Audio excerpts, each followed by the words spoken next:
Welcome to Simplified UPSC by PPP, where we listen, learn, and grow together.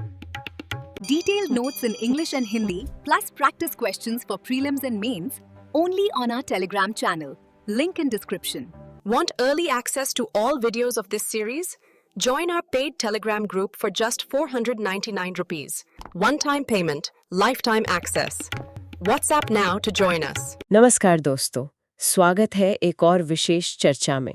आज हम इतिहास के एक बहुत ही महत्वपूर्ण और कह सकते हैं केंद्रित विषय की गहराइयों में उतर रहे हैं। बिल्कुल। आज की हमारी बातचीत का आधार एक खास स्रोत है, मैकडॉगल लिटेल की विश्व इतिहास की किताब पैटर्न्स ऑफ इंटरैक्शन, और इसमें भी हम खास तौर पर देख रहे हैं अध्याय 3 खंड 4 को, जो यहूदी धर्म की उत्पत्ति पर विस्तार से जानकारी देता है। हाँ, और दोस्तों, हमारा इरादा सिर्फ यूं कहिए सतही तौर पर इसे देखना नहीं है। हमारा मिशन है इस स्रोत से हर संरचित तथ्यात्मक जानकारी, नाम, तारीखें, जगहें, अवधारणाएं, इनको बारीकी से निकालना। ऐसा समझिए, हम प्रारंभिक हिब्रू लोगों के इतिहास को समझने के लिए एक विस्तृत ज्ञान का आधार बना रहे हैं। बिल्कुल वैसे ही जैसे आप जानते हैं यूपीएससी की तैयारी में हर तथ्य महत्वपूर्ण होता है। एकदम सही कहा। हमें सिर्फ वही प्रस्तुत करना है जो इस पाठ्य पुस्तक में दिया गया है। इसकी जो विशिष्ट शब्दावली है, सटीक स्थान है, समय रेखा है, इसे बातचीत का रूप जरूर देंगे, लेकिन हम कोई सारांश या अपनी तरफ से कुछ नहीं जोड़ेंगे, बल्कि हर तथ्य को जैसा है वैसा सामने रखेंगे। हमारा ध्यान मुख्य रूप से रहेगा लगभग 2000 ईसा पूर्व से 600 ईसा पूर्व की अवधि पर। ये तो इतिहास का एक बहुत लंबा और काफी घटनापूर्ण दौर है। मतलब खानाबदोश शुरुआत से लेकर राज्यों के बनने और फिर बिगड़ने तक। तो चलिए इस महत्वपूर्ण यात्रा को शुरू करते हैं। हाँ, तो इस कहानी का मुख्य ऐतिहासिक स्रोत, जैसा कि पाठ में साफ बताया गया है, वो है तोरा यानी तोरा। ये हिब्रू बाइबल की पहली 5 पुस्तकें हैं। जेनेसिस यानी उत्पत्ति, फिर एक्सोडस यानी निर्गमन, लेविटिकस, नंबर्स और ड्यूटोनोमी। हमारे स्रोत के अनुसार यही इस इतिहास का कथात्मक आधार है। ठीक है, तो तोरा कथा का आधार है। अच्छा, अब बात करते हैं उस जगह की जो इस प्राचीन यात्रा का केंद्र बिंदु रही, कनान। पाठ्यपुस्तक हमें कनान के बारे में क्या विशेष जानकारी देती है? देखिए, पाठ्यपुस्तक कनान को उस क्षेत्र के रूप में वर्णित करती है जहां ये पूरी कहानी मुख्य रूप से घटित होती है, और भौगोलिक रूप से देखें तो ये इसे पैलेस्तीन यानी फिलिस्तीन की पहाड़ियों और घाटियों के बीच स्थित बताती है। पैलेस्टाइन, फिलिस्तीन। लेकिन ये सिर्फ लोकेशन की बात नहीं है, इसकी स्थिति के बारे में कुछ और भी महत्वपूर्ण बात बताती है किताब, है ना? कुछ ज्यादा रणनीतिक। हाँ, बिल्कुल। और ये बात यूपीएससी एस्पिरेंट्स के लिए जियोपॉलिटिक्स समझने के लिहाज से भी दिलचस्प हो सकती है। पाठ्यपुस्तक कनान को ईस्टर्न मेडिटेरेनियन मतलब पूर्वी भूमध्य सागर का एक क्रॉसरोड्स कहती है, एक चौराहा। क्रॉसरोड्स, चौराहा, ये सुनने में तो साधारण लगता है, पर इसका मतलब शायद बहुत गहरा है। इस भौगोलिक स्थिति के क्या मायने थे उस समय? निश्चित रूप से। जरा सोचिए इसकी लोकेशन। ये अनिवार्य रूप से अफ्रीका, एशिया और यूरोप को जोड़ने वाला एक जमीनी पुल जैसा था, एक लैंड ब्रिज, जिसका सीधा मतलब निकलता है सत्ता के लिए संघर्ष का केंद्र। बिल्कुल। इसका मतलब था कि क्षेत्र का कोई भी बड़ा साम्राज्य, चाहे वो इजिप्शियंस हों, मिस्रवासी या हिटाइट्स हों, हित्ती या असीरियन, बैबिलोनियन या फिर बाद में पर्शियंस, फारसी, वो या तो कनान से होकर गुजरते थे या फिर उस पर कब्जा करने की कोशिश करते ही थे। तो इस लोकेशन ने शुरू से ही हिब्रू लोगों के अनुभव को मौलिक रूप से प्रभावित किया होगा। मतलब लगातार बाहरी दबाव, निरंतर संपर्क और अक्सर संघर्ष। सटीक। ये कोई अलग थलग पड़ा इलाका नहीं था। ये भू राजनीतिक रूप से एक बेहद अहम जगह थी। समझ गए। तो ये हुई जमीन की बात। अब उस व्यक्ति की बात करते हैं जिनके साथ कनान में ये कहानी शुरू होती है, वो फाउंडेशनल फिगर। अब्राहम, जिन्हें अक्सर हिब्रू लोगों का पिता कहा जाता है। पाठ्यपुस्तक बताती है कि उनकी कहानी जेनेसिस, उत्पत्ति के पुस्तक में विस्तार से दी गई है। और उनकी पृष्ठभूमि क्या थी? जेनेसिस के अनुसार वो क्या करते थे, मतलब उनका पेशा? दिलचस्प बात यह है कि पाठ्यपुस्तक उन्हें शुरू में एक चरवाहे के रूप में, एक शेफर्ड के रूप में वर्णित करती है। कोई राजा नहीं, कोई योद्धा नहीं, बल्कि एक चरवाहा। एक चरवाहा, और वे मूल रूप से कहाँ के थे? वो कनान के तो नहीं थे, सही कहा ना? नहीं, और ये एक बहुत महत्वपूर्ण बिंदु है। पाठ्यपुस्तक इस बारे में स्पष्ट है। वे मूल रूप से उर शहर में रहते थे। उर। उर। और ये शहर कहाँ स्थित था? मेसोपोटामिया में, जो आज का इराक का क्षेत्र है। और उर कोई छोटा मोटा गांव नहीं था, ये अपने समय का एक प्रमुख विकसित शहरी केंद्र था। तुम्हें एक अत्यंत विकसित सभ्यता से आए थे। ये उस खानाबदोश जीवन शैली से काफी अलग है जिसके साथ वे बाद में पहचाने गए। हाँ, और पाठ्यपुस्तक हमें इस बड़े बदलाव के लिए एक अनुमानित तारीख भी देती है, लगभग 1800 बीसी ईसा पूर्व। 1800 बीसी। उस समय ऐसा क्या हुआ जो सब कुछ बदल गया? यही वो समय है जब जेनेसिस के अनुसार ईश्वर ने अब्राहम को उर छोड़ने और अपने लोगों को कनान ले जाने की आज्ञा दी। बस ऐसे? मतलब दुनिया के प्रमुख शहरों में से एक को छोड़कर सब कुछ पैक करके एक अनजान सफर पर निकल पड़ना? कथा तो यही है, एक दिव्य आज्ञा, और हमें इसके पैमाने की कल्पना करनी होगी। एक ऐसी भूमि के लिए सब कुछ परिचित पीछे छोड़ देना जिसके बारे में उन्हें शायद ज्यादा पता भी ना हो। पाठ्यपुस्तक में शायद ये भी उल्लेख है कि इस यात्रा में काफी समय लगा है ना? ये कोई झटपट होने वाला सफर नहीं था। नहीं, इसमें कहा गया है कि यात्रा कई वर्षों तक चली। ये एक लंबा प्रवास था, एक प्रक्रिया जिसके दौरान वे चलते फिरते एक विशिष्ट लोग बन रहे थे। मेसोपोटामिया से कनान तक। लेकिन उनकी यात्रा यहाँ खत्म नहीं हुई, कहानी आगे बढ़ती है। सही कहा। एक और महत्वपूर्ण प्रवास का उल्लेख है जो लगभग 1650 बीसी के आसपास हुआ। ठीक है, 1650 बीसी के आसपास क्या हुआ? अब्राहम के वंशज, जिन्हें अब हिब्रूज कहा जा रहा है, हिब्रू, वे फिर से चले। इस बार वे इजिप्ट गए, मिस्र। इजिप्ट, मिस्र। तो पहले ऊर से कनान और फिर कनान से मिस्र। मिस्र जाने का कोई विशेष कारण बताया गया है स्रोत में? आमतौर पर व्यापक संदर्भ में कनान में अकाल का जिक्र आता है, लेकिन हमारा स्रोत, ये किताब, इस तथ्य पर ध्यान केंद्रित करती है कि वे इस समय के आसपास मिस्र चले गए।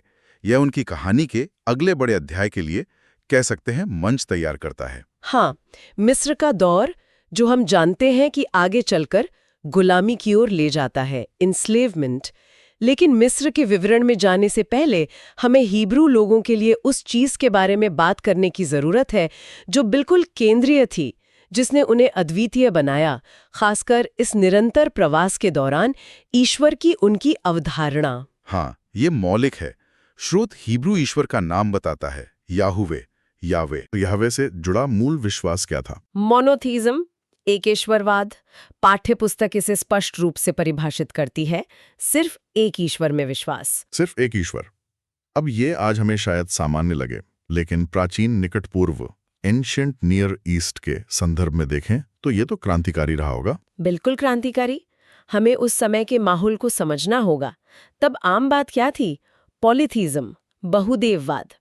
लगभग सभी आसपास के लोग, मेसोपोटामियंस, मेसोपोटामियावासी, इजिप्शियंस, मिस्रवासी, केनानाइट्स, कनानी, वे कई देवी देवताओं की पूजा करते थे। और एक महत्वपूर्ण बात यह भी है कि वे देवता अक्सर स्थानीय होते थे, लोकल होते थे, है ना? स्थानीय से क्या मतलब है यहाँ? मतलब वे किसी खास जगह से बंधे होते थे। एक शहर का अपना संरक्षक देवता हो सकता था, एक नदी की अपनी आत्मा, एक पहाड़ का अपना देवता।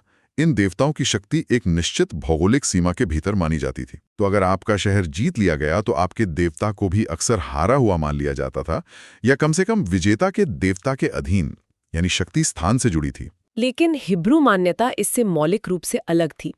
स्रोत नोट करता है कि उनका मानना था कि याहवे एक अकेले सर्वव्यापी ईश्वर थे जो उनके इतने सालों के प्रवास के दौरान भी उनकी देखभाल करते थे। तो यावे उर या कनान या किसी खास पहाड़ से बंधे नहीं थे। बिल्कुल, वे सार्वभौमिक थे, यूनिवर्सल थे, लोगों से जुड़े थे, ना कि सिर्फ स्थान से। इसका मतलब था कि उनका विश्वास उनके साथ यात्रा कर सकता था, चाहे वे मेसोपोटामिया में हो, कनान में हो या मिस्र में, उनका ईश्वर उनके साथ था। यह एक प्रवासी, अक्सर विस्थापित होने वाले लोगों के लिए सचमुच एक शक्तिशाली विचार है। ये एक ऐसी निरंतरता देता है जो भूगोल नहीं दे सकता। यकीनन, ये सदियों के उतार चढ़ाव के दौरान एक विशिष्ट समूह के रूप में उनके अस्तित्व को बनाए रखने की कुंजी में से एक है।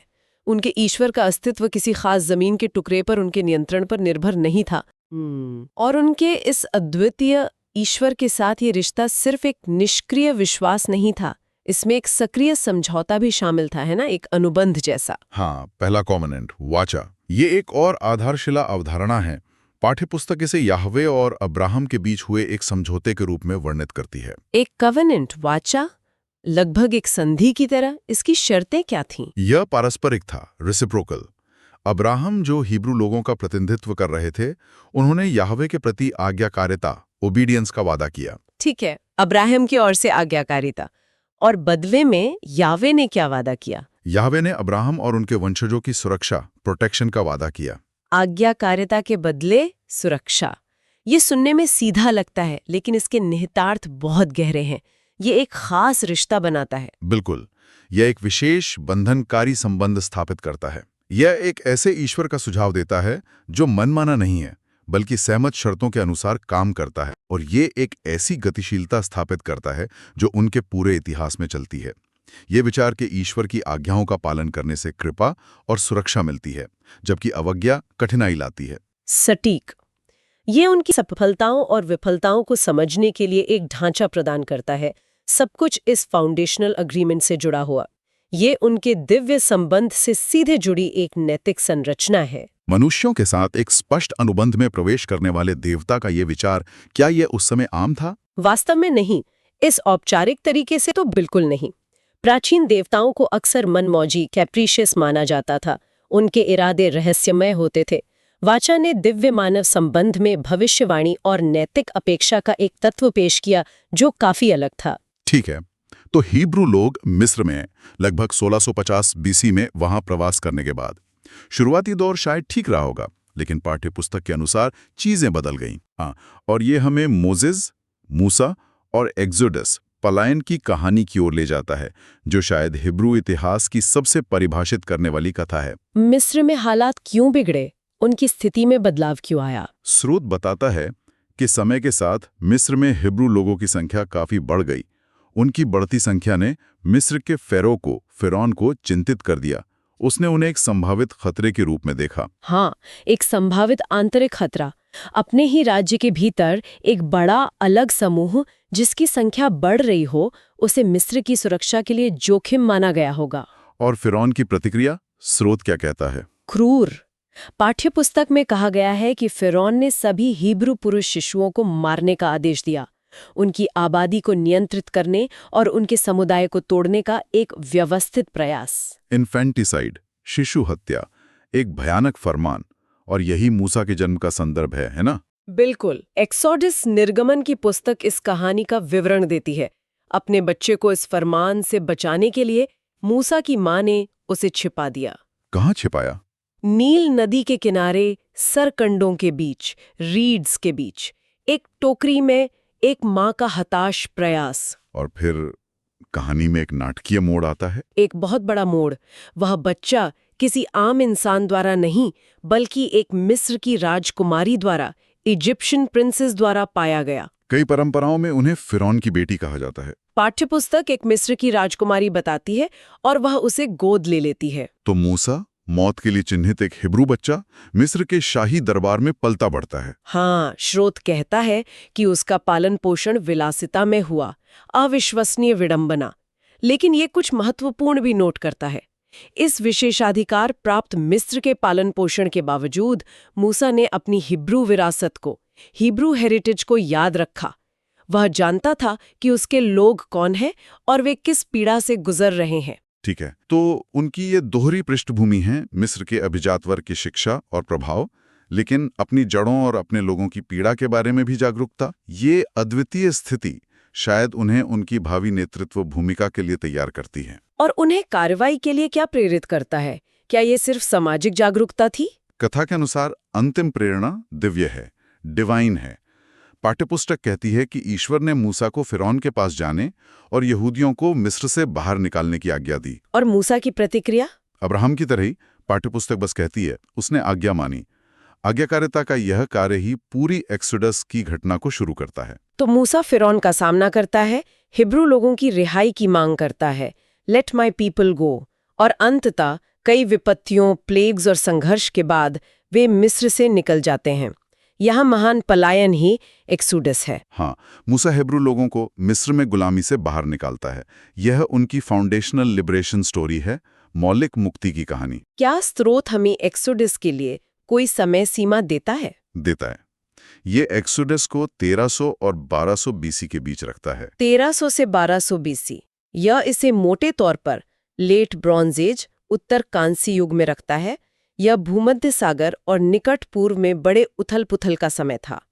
दोस्तों, यूपीएससी एस्पिरेंट्स के लिए यह जानना रोचक हो सकता है कि कैसे ऐसी महत्वपूर्ण ऐतिहासिक घटनाएं व्यापक क्षेत्रीय परिवर्तनों से जुड़ी होती हैं। ये एक बहुत ही प्रासंगिक बिंदु है और ये घटना, बंधन से ये पलायन, इतनी केंद्रीय है कि इसे आज भी सक्रिय रूप से याद किया जाता है। कैसे याद किया जाता है? पाठ्यपुस्तक निर्दिष्ट करती है कि एक्सोडस को हर साल पासओवर के त्योहार के माध्यम से याद किया जाता है। पासओवर। तो यह सिर्फ इतिहास की किताब में दर्ज एक घटना नहीं है।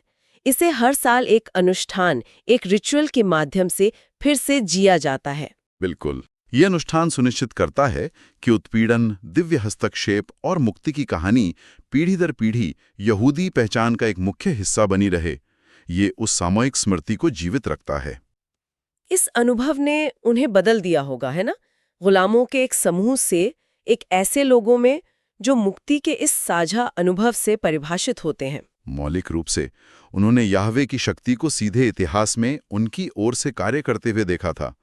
इसने उनकी पहचान और उनके ईश्वर के साथ उनके संबंध को और मजबूत किया। लेकिन मिस्र से निकलना तो सफर का एक हिस्सा था। फिर उन्होंने जंगल में भटकने की, वॉन्डरिंग इन द विल्डरनेस की एक लंबी अवधि में प्रवेश किया। और इस दौरान कुछ और अत्यंत महत्वपूर्ण हुआ। उन्हें अपना कानून मिला, लॉ। हाँ, शारीरिक स्वतंत्रता के बाद एक सामाजिक संरचना, एक सोसाइटल ब्लूप्रिंट की आवश्यकता थी। ये 10 कमांडमेंट्स 10 आज्ञाओं के रूप में आया। और मूसा ने ये आज्ञाएं कहाँ प्राप्त की? पाठ्यपुस्तक के अनुसार माउंट सिनाई पर, सिनाई पलवक पर। यह स्थान उनके लिए अविश्वसनीय रूप से पवित्र बन गया। इस प्रमुख रहस्योद्घाटन, रेवलेशन का स्थल। माउंट साइनाई, सिनाई पर्वत। और ये आज्ञाएं, ये सिर्फ सुझाव तो नहीं थी, इनका वास्तविक भार था। बिल्कुल। पाठ्यपुस्तक 2 प्रमुख प्रभावों पर प्रकाश डालती है।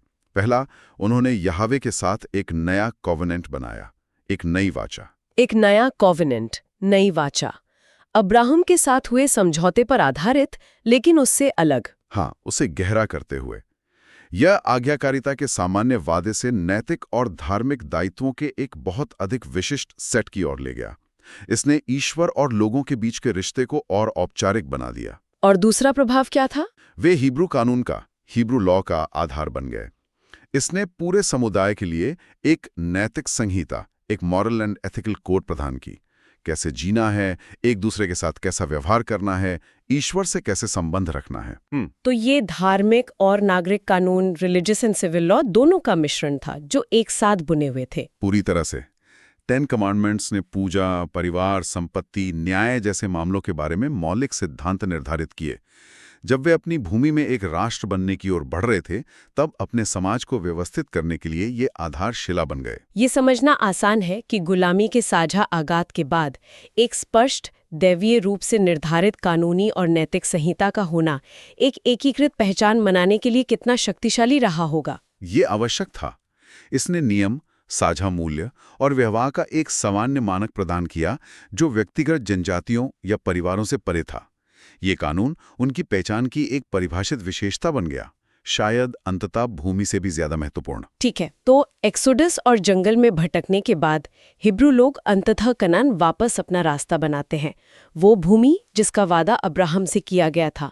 जब वे वहां पहुंचते हैं तो क्या होता है? क्या वो जमीन खाली थी? खाली से बहुत दूर।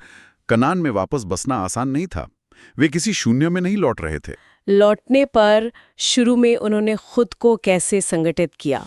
पाठ्यपुस्तक में कहा गया है कि उन्होंने खुद को 12 जनजातियों में, 12 ट्राइब्स में संगठित किया। यह संगठन वंश पर, लिनेज पर आधारित प्रतीत होता है, जो अब्राहम के पोते जैकोब, याकूब के बेटों से जुड़ा है। 12 जनजातियां तो एक काफी वीक केंद्रीकृत संरचना रही होगी, डिसेंट्रलाइज्ड स्ट्रक्चर, एक परिसंघ की तरह। कन्फेडरेशन, शुरू में ऐसा ही लगता है, प्रत्येक जनजाति कुछ हद तक अपने मामलों का प्रबंधन करती थी, शायद न्यायाधीशों, जजेस या बुजुर्गों, एल्डर्स के नेतृत्व में। शुरुआत में कोई एकीकृत राज्य नहीं था। लेकिन कनान पहले से ही बसा हुआ था और यह अभी भी वही रणनीतिक चौराहा था। क्या ये वापसी शांतिपूर्ण थी? नहीं, पाठ्यपुस्तक लगातार संघर्ष पर, ऑनगोइंग कॉन्फ्लिक्ट पर प्रकाश डालती है। उन्हें उस क्षेत्र में पहले से रह रहे अन्य लोगों के साथ निपटना पड़ा। क्या स्रोत किसी विशिष्ट प्रतिद्वंदी का नाम बताता है? हाँ, ये विशेष रूप से फिलिस्टाइंस का उल्लेख करती है, जिनके साथ उनका बड़ा टकराव हुआ, फिलिस्तीनियों के साथ। फिलिस्तीनी वे तटरेखा के साथ एक महत्वपूर्ण शक्ति थे। हाँ, और अक्सर उन्हें दुर्जेय प्रतिद्वंदियों के रूप में चित्रित किया जाता है। ये चल रहे संघर्ष, विशेषकर फिलिस्तीनियों जैसे समूहों के साथ, ने एक दबाव बनाया। किस तरह का दबाव? अधिक एकता के लिए दबाव। जनजातियों का एक ढीला ढाला परिसंघ सैन्य रूप से कमजोर था। निरंतर बाहरी खतरे ने संभवतः उन्हें एक मजबूत, अधिक केंद्रीकृत नेतृत्व की आवश्यकता की ओर धकेला। तो बाहरी संघर्षों ने आंतरिक राजनीतिक परिवर्तन को मजबूर किया, न्यायाधीशों और जनजातियों की व्यवस्था से कुछ और बनने की ओर। बिल्कुल, एक राजशाही की ओर, मोनार्की, एक एकीकृत कमांड की आवश्यकता, विशेषकर युद्ध के समय में इजराइल के राज्य, किंगडम ऑफ इजराइल के निर्माण के पीछे प्रेरक शक्ति प्रतीत होती है। और ये हमें 3 प्रसिद्ध राजाओं के तहत राज्य की स्थापना की ओर ले जाता है। स्रोत के अनुसार वे कौन थे? राजा डेविड और अंत में किंग सोलोमन, राजा सुलेमान। सॉल, डेविड और सोलोमन। चलिए उन्हें एक एक करके देखते हैं। शाऊल के बारे में स्रोत क्या कहता है? शाऊल को पहले राजा के रूप में प्रस्तुत किया गया है। उन्हें मुख्य रूप से फिलिस्तीनियों के खिलाफ उनके सैन्य नेतृत्व के लिए चुना गया था। वे एक तरह से जनजातीय परिसंघ से राजशाही तक के संक्रमणकालीन व्यक्ति थे। ठीक है, लेकिन ये वास्तव में डेविड हैं जो राज्य को मजबूती देते हैं ना? पाठ्यपुस्तक में उनकी प्रमुख उपलब्धियां क्या बताई गई हैं? डेविड को एक अत्यंत महत्वपूर्ण व्यक्ति के रूप में चित्रित किया गया है। स्रोत उन्हें 2 मुख्य बातों का श्रेय देता है। पहला, 12 जनजातियों को एकजुट करना, यूनाइटिंग द 12 ट्राइब्स। तो उन्होंने उस आंतरिक एकता को मजबूत किया जिसकी शायद शाऊल ने शुरुआत की थी। हाँ, परिसंघ को एक वास्तविक एकल राज्य में बदलना, इजराइल को एक संसक्त राजनीतिक इकाई, एक कोहेसिव पॉलिटिकल एंटिटी बनाना। और उनकी दूसरी प्रमुख उपलब्धि, उन्होंने एक राजधानी शहर स्थापित किया, यरूशलेम। सही, यरूशलेम को राजधानी बनाना। यरूशलेम ही क्यों? इस चुनाव का क्या महत्व था? रणनीतिक रूप से ये अच्छी तरह से स्थित था और शायद उत्तरी और दक्षिणी जनजातियों के बीच काफी तटस्थ क्षेत्र, न्यूट्रल टेरिटरी के रूप में देखा जाता था। प्रतीकात्मक रूप से ये हिब्रू लोगों के लिए निर्विवाद राजनीतिक और धार्मिक केंद्र बन गया। ये वास्तव में एक मास्टर स्ट्रोक था। जनजातियों को एकजुट करना और यरूशलेम की स्थापना करना, ये एक शक्तिशाली विरासत है। फिर उनके बेटे सुलेमान आते हैं। उनका शासनकाल किस लिए जाना जाता है? सुलेमान के शासनकाल को एक प्रकार के स्वर्ण युग, गोल्डन एज के रूप में दर्शाया गया है। ये सैन्य विजय के बारे में कम और समेकन, कंसोलिडेशन, धन और निर्माण, बिल्डिंग के बारे में अधिक था। पाठ्यपुस्तक सुलेमान को कौन सी विशिष्ट उपलब्धियों का श्रेय देती है? फिर से 2 प्रमुख बातें। पहला, उन्होंने एक महत्वपूर्ण व्यापारिक साम्राज्य बनाया, ट्रेडिंग एम्पायर। एक व्यापारिक साम्राज्य, तो इजराइल के प्रभाव का आर्थिक रूप से विस्तार किया। हाँ, उस चौराहे वाले स्थान का लाभ उठाते हुए, अंतर्राष्ट्रीय संबंध बनाते हुए और काफी धन लाते हुए। और दूसरा, उनका सबसे प्रसिद्ध प्रोजेक्ट, द टेम्पल, मंदिर। बिल्कुल, सुलेमान ने यरूशलेम में महान मंदिर, ग्रेट टेम्पल का निर्माण किया। यह स्मारकीय इमारत आर्क ऑफ द कवेनेंट, वाचा के संदूक के लिए स्थायी घर बनी और इजरायली पूजा का पूर्ण केंद्र बिंदु बन गई। इसने धार्मिक अभ्यास को अभूतपूर्व तरीके से केंद्रीकृत किया। तो डेविड ने राज्य को राजनीतिक रूप से एकजुट किया और राजधानी स्थापित की। सुलेमान ने इसकी आर्थिक शक्ति का निर्माण किया और इसे इसका आध्यात्मिक केंद्र, मंदिर दिया। दोस्तों, ये यूपीएससी के नजरिए से राज्य निर्माण, स्टेट फॉर्मेशन और राष्ट्रीय प्रतीकात्मक, नेशनल सिंबोलिज्म का एक दिलचस्प उदाहरण है। हाँ, ये घटनाक्रम महत्वपूर्ण है, लेकिन सवाल ये है कि क्या ये एकीकृत राज्य टिका रहा? दुख की बात है, नहीं? एकता नाजुक साबित हुई।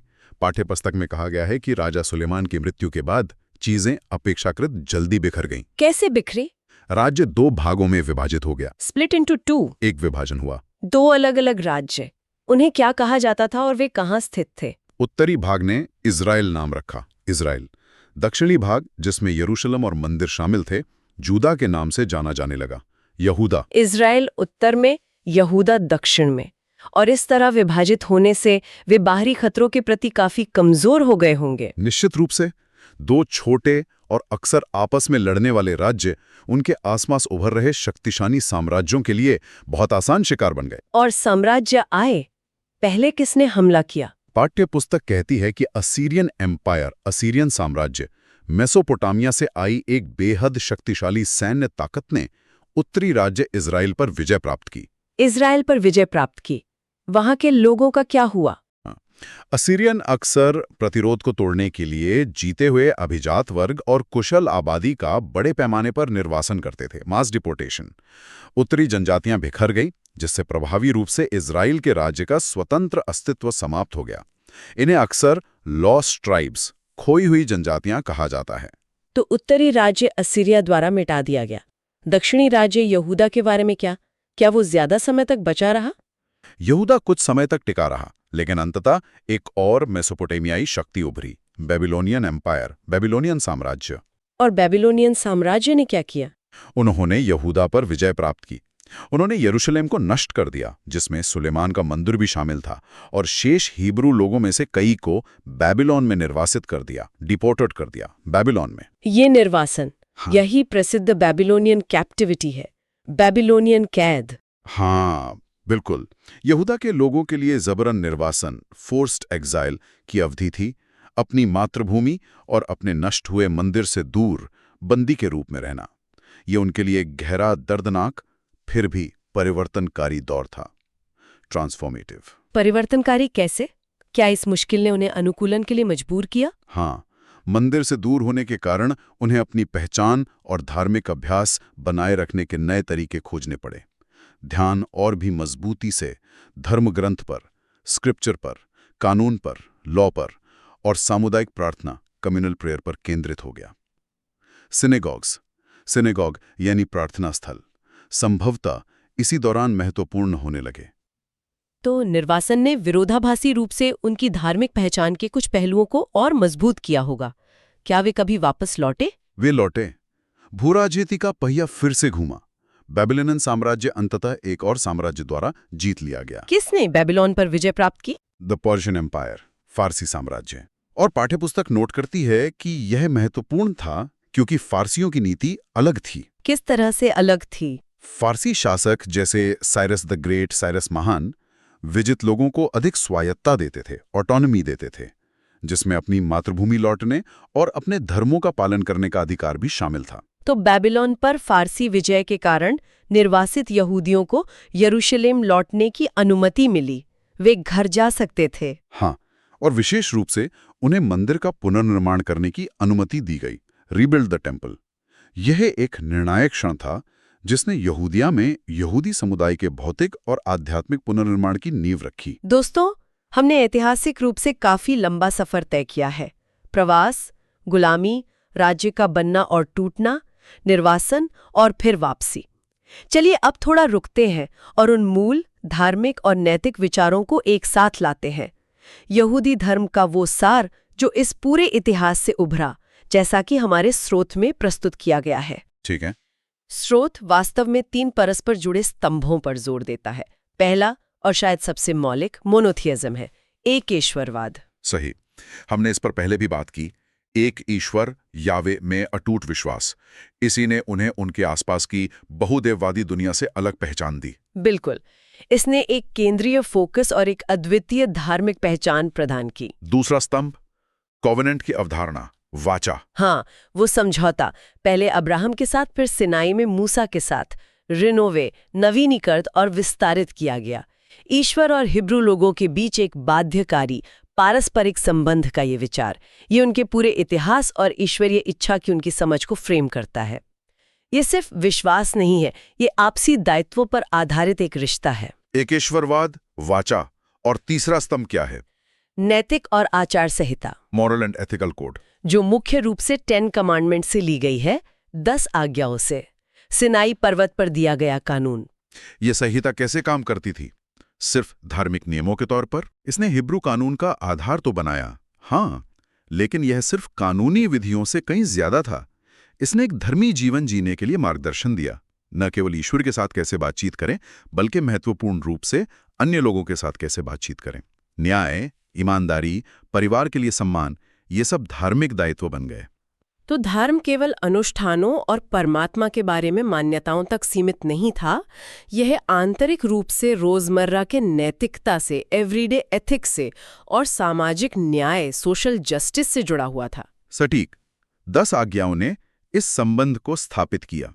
यह एथिकल मोनोथीज्म, नैतिक एकेश्वरवाद, यानी एक ऐसा ईश्वर जो सिर्फ पूजा नहीं बल्कि नैतिक और धर्मी व्यवहार की भी मांग करता है। यही वास्तव में वो मुख्य विरासत है जिस पर स्रोत प्रकाश डालता है।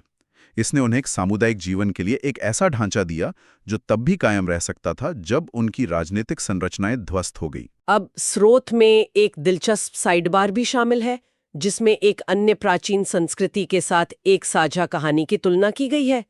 वह कौन सी कहानी है? विद द फ्लड स्टोरी, बाढ़ की कहानी। एक विनाशकारी, दुनिया को खत्म कर देने वाली बाढ़ की कहानी जो कई प्राचीन परंपराओं में पाई जाती है। पाठ्यपुस्तक हिब्रू वृत्तांत की तुलना मेसोपोटामिया के संस्करण से करती है। ठीक है, चलिए हिब्रू वृत्तांत से शुरू करते हैं, जो जेनेसिस की पुस्तक में पाया जाता है। इस संस्करण में नायक कौन है? नायक नोआ है। नूह, जिसे ईश्वर ने एक दुष्ट दुनिया में उसकी धार्मिकता, राइचसनेस के कारण चुना था। नूहा एक संदूक बनाता है, आग, अपने परिवार और जानवरों को बचाता है। और उत्पत्ति वृत्तांत में बाढ़ के बाद क्या होता है? क्या कोई मुख्य सीख है? हाँ, एक बहुत महत्वपूर्ण बात। बाढ़ का पानी घटने के बाद ईश्वर एक वादा करता है। नोआ और सभी जीवित प्राणियों के साथ एक कवनेंट स्थापित करता है, एक वाचा। क्या वादा? ईश्वर वादा करता है कि वो फिर कभी पृथ्वी को नष्ट करने के लिए इस तरह की बाढ़ नहीं भेजेगा। ये भविष्य की स्थिरता और उस तरह के ब्रह्मांडीय विनाश से सुरक्षा की गारंटी है। यह बाढ़ को निर्णय, जजमेंट और उसके बाद के दिव्य आश्वासन, डिवाइन रीअश्योरेंस, के एक नैतिक संदर्भ में रखता है। ठीक है, ये हुआ हिब्रू संस्करण। अब तुलना का बिंदु, मेसोपोटामियाई अकाउंट, मेसोपोटामियाई वृत्तांत, ये कहाँ से आता है? ये संस्क्रिप्शन बहुत पुराना है और एपिक ऑफ गिलगामेश से आता है।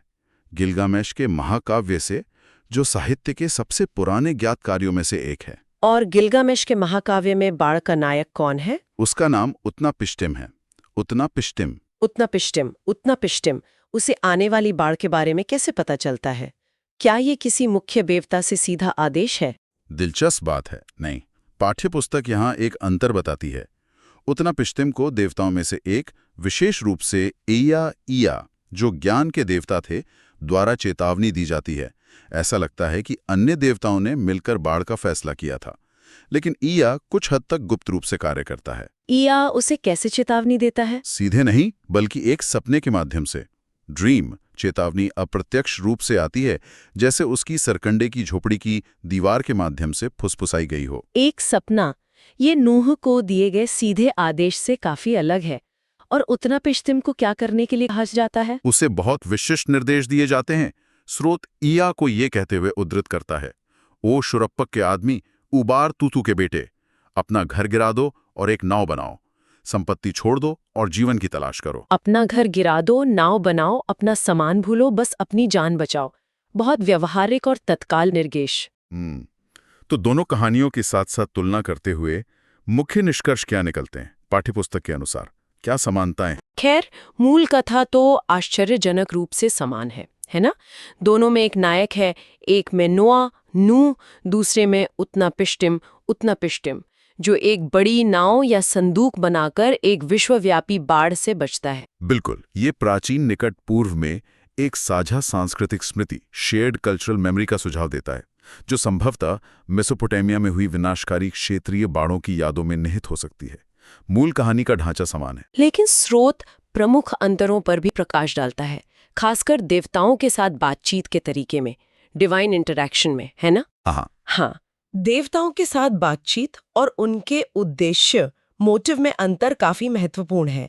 मेसोपोटामियाई कहानी में उत्नापिष्टिम को एक देवता ईया द्वारा गुप्त रूप से चेतावनी दी जाती है और ये एक बहुदेववादी प्रणाली, पॉलीथियस्टिक सिस्टम के भीतर होता है, जहां देवताओं के अपने अपने कभी-कभी परस्पर विरोधी एजेंडे हो सकते हैं। चेतावनी एक सपने के माध्यम से आती है।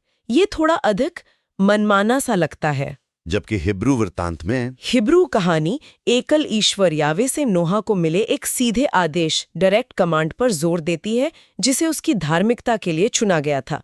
बाढ़ क्यों आती है और नूह को क्यों बचाया जाता है, इसका एक स्पष्ट नैतिक आयाम है। Moral dimension. और परिणाम भी अलग है।